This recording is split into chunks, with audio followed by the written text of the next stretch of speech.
we've been very moved by your stories. Families who have been affected by all sorts of criminal activities, people that have had their homes broken into.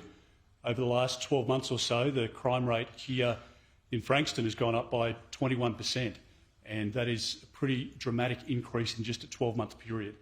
So today we announced a $750 million package, which is a real game changer in relation to how we can help keep our communities and our homes and our towns and suburbs safe.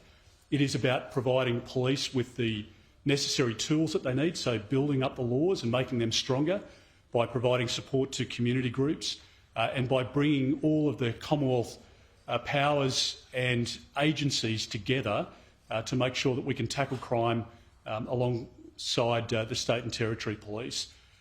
I think Australians underestimate how big an issue this is at this election. People do feel unsafe, and people, as Nathan's pointed out, have their own stories. We met with a lady not too long ago, a similar story, works at an IGA, just a hard worker, and had a machete held against her throat. These are not uncommon stories, and we have to respond to it. The Commonwealth Government has a particular role to play because we have border protection, and those services are supposed to be stopping the illicit tobacco and the drugs coming into our country. But this just hasn't been a priority for this government. So I want to make sure that we can invest into those services. We want to deal with knife crime. We want to make sure that we can provide support to many services, some of them we've spoken to today, to make our communities safer. And for families at the moment, for elderly Australians who are really concerned about this issue, I want you to know that if we're elected on the 3rd of May, that this will be an absolute priority for my government. We will work day and night to make sure that your local community, your local suburb is safer, and we'll work to make sure that our country is safer as well. And as people make their decision, and obviously pre-polling opens tomorrow, people will be making decisions about are they better off after 3 years under the Albanese government? Are you better off financially? Are you safer in your own home, in your own community, in your own business?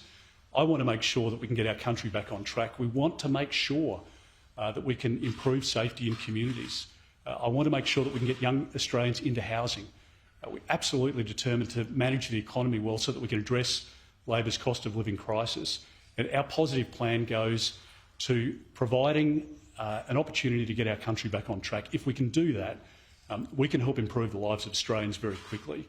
But a Labor Greens government is just not going to give you and your family the opportunities that you deserve. And the bad 3 years that we've experienced now as a country just continue on for another 3 with higher costs, with a less safe community and country. And I'm absolutely determined to make sure that we can win the next election so that we can make for a better future for this great country. I'll ask James to say a few words and I'm happy to take questions.